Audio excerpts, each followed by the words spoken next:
Oh, hello there. It's so very nice to meet you. Where was I going with this? I don't know. Hi! Are you excited for the Pokemon Generation 4 remakes? Maybe you need a little refresher on what kind of cool, quirky features were introduced in Generation 4? Maybe you even haven't played the Generation 4 games at all, and you don't even know how many cool, new, groundbreaking... I am so sorry. Groundbreaking new features that were introduced in the Sinnoh games. Lucky you, because I'm here to talk about Generation 4 and why it is still one of the most popular Pokemon generations up to this date. Just a couple of quick facts. So Pokemon Generation 4, meaning Pokemon Diamond and Pearl, were the first Pokemon mainline games on the Nintendo DS. And the Nintendo DS was obviously like a very popular console, and I feel like it was very much in Pokemon's interest to bring a lot of the old players to the new console by just giving us like a lot of like very, very familiar Pokemon elements while still kind of modernizing and expanding the franchise. So I feel like one way how Pokemon really tried to bring people to play on the Nintendo DS as well now was to introduce more Pokemon that were adding to an already existing Pokemon evolution line, or maybe a Pokemon that didn't have an evolution line at all, than ever before. Pokemon introduced 28. That is over 25% of the entire Sinnoh Pokédex. New Pokemon that were adding to an already existing Pokemon or an already existing evolution line. Just as a comparison, in Pokemon Gen 3, it was 2 Pokemon they added to an already existing evolution line, Azurill and Wynaut, whilst in Pokemon Generation 2, they added 13, which is still a whole bunch, but they more than doubled that amount in Generation 4. We got Licky, what a blessing. Oh my god, okay. What would we do without Licky? Honestly, I would just throw the entire Pokemon mainline games in the trash if Licky wasn't a thing. For real. Gotta protect Licky at all costs. And I think that's also why Generation 4 is still so popular, because it has very much strong roots in the old games, but brought a lot of like new and cool things that refreshed the franchise very, very well. But what were those things? Maybe we should head into it and talk about them for a little bit, because that's what we're here for, right? So the first feature I want to talk about that was introduced in Generation 4 is the Pokemon Radar, and also specifically with that, Radar Shiny Hunts. Pokemon Radar Hunts were kind of revolutionary and new. You basically use the radar and a couple of bushes in the high grass are gonna start to shake. And once you step into that bush, you will get a Pokemon encounter. Some Pokemon you can only get with the Pokemon Radar, so that was a way to get rare and otherwise unobtainable Pokemon. But the most popular thing that was done with the Pokemon Radar is obviously shiny hunting. Shiny hunting, just in case you're not familiar, it means to encounter a rare form of a Pokemon that has a different color. I think back then the odds to encounter a shiny Pokemon were 1 in 8,192, so it was rather rare for that to happen. The Pokemon Radar would dramatically increase your shiny odds if you got to a chain of 40. And what that means is basically you want to encounter the same Pokemon 40 times successively in those shaking bushes. Therefore, you had to use a lot of repels because you don't want to like encounter any other Pokemon in between. So once you got to that chain of 40, your shiny odds would be dramatically increased to 1 in 200. And because there were more than one bush shaking at a time, usually like 4 bushes or so, it would be a chance of 1 in 50. So suddenly you had like really increased odds. And the best part is that if there was a shiny Pokemon in one of those bushes, the bush would sparkle. And that's the coolest thing.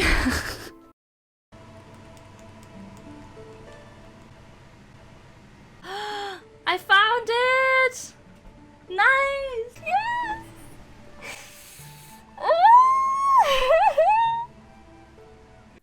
So you already knew beforehand when you would encounter a shiny, and you could step into that bush and get that shiny for yourself. It was a very reliable and very fun way to obtain shinies in this older generation. One of the coolest places to radar hunt, but to go all together, was the Trophy Garden. The garden is located behind the Pokemon Mansion on Route 212. After you obtain the National Pokédex, which is after you complete the main story of the game, you want to talk to Mr. Backlot, who is the owner of the Pokemon Mansion and also of the Trophy Garden. He's going to tell you about a certain rare Pokemon that is to be found in his garden. So this can, for example, be Cleffa, Igglybuff, Clefairy, and Jigglypuff, Meowth, Plusle, Minun. Once you talk to him, that Pokemon can be caught in his garden for 24 hours until it resets. If you want to find a specific Pokemon that he should mention, just save next to him and you can just reset until he mentions the Pokemon you want to find. By the way, it turns out that Mr. Backlot, also like in the anime and the manga, just really likes to brag with rare Pokemon, so these Pokemon are secretly imported by his butler, just so he's not wrong, which is kind of wild. It kind of makes him a little bit the Tiger King of Sinnoh. We're talking about obtaining cool Pokemon, right? So one thing I also want to quickly mention is the so-called dual slot mode. Back then, when the Nintendo DS released, the original one, the silver one, and also the DS Lite, both of those models had a slot for Game Boy Advance games. So if you inserted one of the Game Boy Advance Pokemon games, meaning either Pokemon Ruby, Sapphire, Emerald, Fire Red, or Leaf Green, you could get special Pokemon in Diamond, Pearl, and Platinum, meaning the version exclusive Pokemon of those games. Just as a side note, this is one of the most reliable ways to test if you have a genuine copy of the Game Boy Advance Pokemon games. Because by inserting the game, you're gonna get an additional menu point when starting up your DS game. I kind of forgot what that menu point was, but I remember I had a Fire Red and I thought it was legit. It was such a good fake, I did not notice for a very long time. Once I wanted to try out the dual slot mode, it didn't give me that option, and I knew that it was a fake. If you're familiar with the Pokemon cartridge market out there, you know that there's a lot of very, very sophisticated and really good dupes. So if you go to a convention, if you go to a garage sale, bring your DS, try out the dual slot mode. It's going to tell you right away whether a copy is genuine or not. One encounter method I didn't talk about, which is kind of like an honorary mention, are the honey trees. There's certain yellowy trees where you can apply honey to, and then you wait a couple of hours, and then after a while you're gonna be able to get a Pokemon encounter on those honey trees. I can think of a single person who doesn't like honey trees. So usually you get bug type encounters, but if you're a little bit lucky, you can get a Munchlax, which is super cute.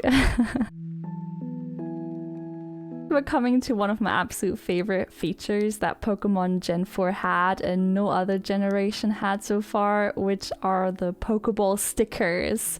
Or seals, as they're also called sometimes. You could attach little stickers to your Pokeball capsules that you kept your Pokemon in, and when you send out that Pokemon in the fight, it will play an animation based on the sticker that you put on your capsule. So basically you're just gonna get a very cute effect animation. To store your stickers, you have to get a seal case from a woman in Solaceon Town.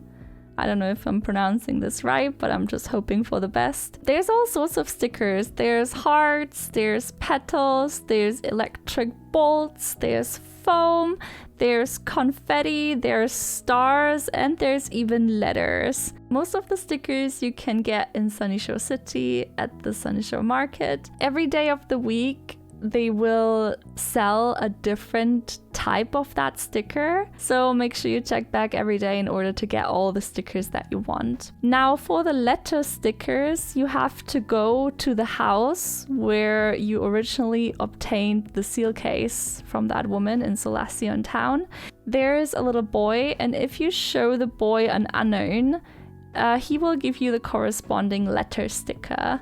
In order to decorate your Pokeball capsules, you can just go to any PC in the Pokemon Center, and then you can attach up to 8 stickers onto one capsule. I don't know, it's just such a fun feature, and as someone who is really like clinging on her Pokemon team, and I will give them nicknames and love them forever, I feel like it's a very personal and sweet way to make your Pokemon shine and make them feel valued and special even more.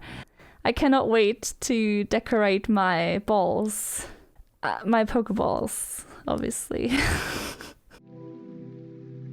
In the intro, I was talking about some groundbreaking new features that Generation 4 introduced, and this was the pun I was referring to. It is the underground. The underground, anyone? No? Okay, just me. Alright. To get into the underground, you need the Explorer Kit, which you get in Eternity. You can find some really rare items in the walls, and you can basically like excavate them, including fossils, evolutionary items, heart scales, spheres, shards, and even battle items, I think. So the touchscreen on the DS was like so revolutionary, so I really love how the underground is utilizing the hardware characteristic of the Nintendo DS. It's just such a quirky way to obtain your items in the game. It gives you a reason to play more, come back. There's some real incentives attached to it, and I just think it's really fun. One feature that was added to also utilize the touchscreen functionality a little bit was polishing your badges. What did you think I would say?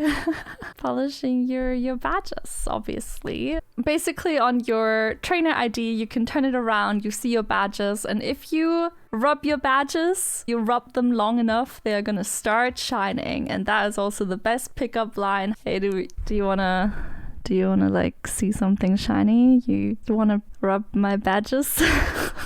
I would probably fall for it, I don't know. So it doesn't provide any further value, but it's just like a fun way to interact with your badges that you obtain. So I think it's kind of really cool, even though a very small feature.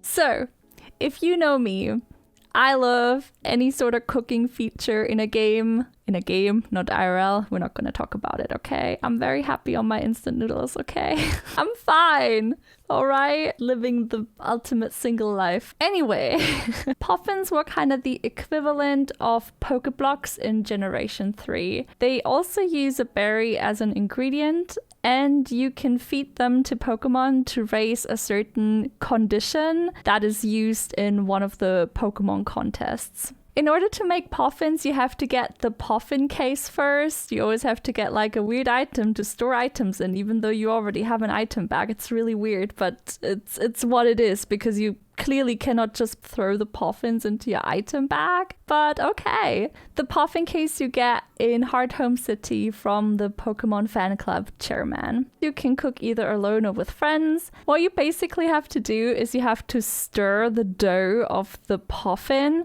in like a certain direction, but not too fast so it doesn't spill, but also not too slow so it doesn't burn. And it is a super fun, totally amazing. It's just a very fun game to play, really. It's amazing. I'm gonna cook alone because I'm single AF. Oh no, it's gonna burn! This is stressful AF. Oh my god. Oh god. Okay, I'm changing. No, please don't burn. No. Oh no. Oh my god. Oh my god, it's getting colorful. Oh, we got it. No. Oh, we don't have, okay. Oh my god. Okay, fine. Oh, burned one time? That is a smear campaign. Let's go. Oh no. We lost some of the dough. Oh, that's terrible. Dry sour Poffin level 9. Ugh. Oh god. No. Oh my god, that was so close. I swear if this burned, I'm gonna be like so upset. Level 16 dry Poffin, y'all. Okay, this is as good as it's gonna get. Let's be real. So much fun. I don't even know how. Like, I never had so much fun in my entire life, I swear.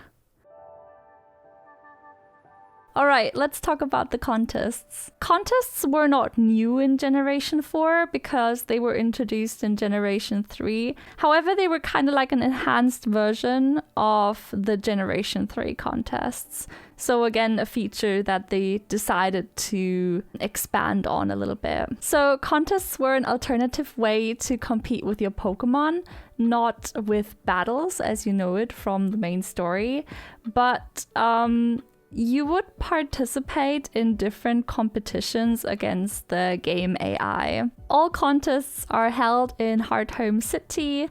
Every contest has 3 rounds: the visual competition, the dancing competition, and the acting competition. Also, something really funny is that sometimes you will have some celebrities in the competition at the contest. So for example, the gym leader Fantina is competing with her Driftloon. Or Jasmine from Johto is competing with her Steelix. Also your own mom. And your mom has a Kangaskhan that she never told you about, that she never showed you, which is like one of the top 10 anime betrayal moments right here.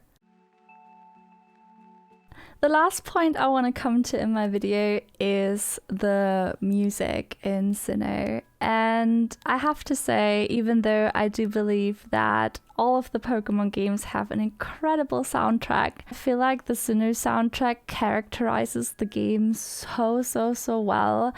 It was instrumentalized with a lot of piano synth, a lot of harp as well, a lot of like very eerie instruments. It wasn't as fast-paced or as, you know, kind of trumpet or bleachers heavy as Hoenn was. I also think it was much calmer than the Generation 2 music, where there were a lot of like drums going on. Sinnoh is based on the island of Hokkaido, which is a little bit of a more remote place in Japan. It feels like life is slow in Sinnoh, and it feels like it's peaceful. Alright, so what happened was that I was talking about the musical pieces so much that I decided to put them in a separate video, just because otherwise this video would get way too long. So instead I'm just gonna like let you listen to a couple of my favorite pieces, and then I'm gonna talk more in depth about them in a separate video.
Yes, mommy, please crush me.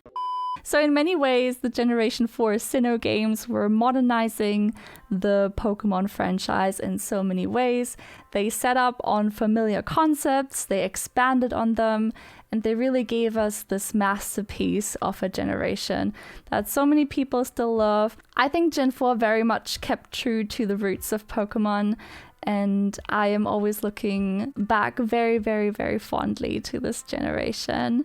And that's why I cannot wait for the remakes. We're gonna play them on my Twitch channel when they come out on Friday. Maybe you wanna stop by, feel free to. I'm gonna nuzlocke them, it's gonna be exciting. I hope I could rekindle the fire that is Generation 4 for you a little bit and maybe make you look forward to the remakes even more. I hope you have a very wonderful rest of your day or night, wherever you are in the world. Feel free to leave a comment, to leave a like, to leave a dislike if you want to.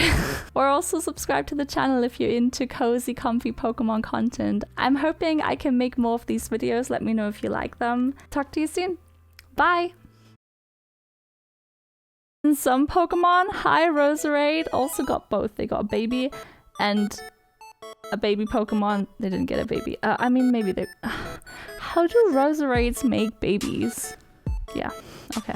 Ouroboros City is known for a lot of curiosities. For example, their weird mining museum that features one piece of coal, but they have 2 members of staff, which is kind of like a very weird coal staff ratio, if you ask me.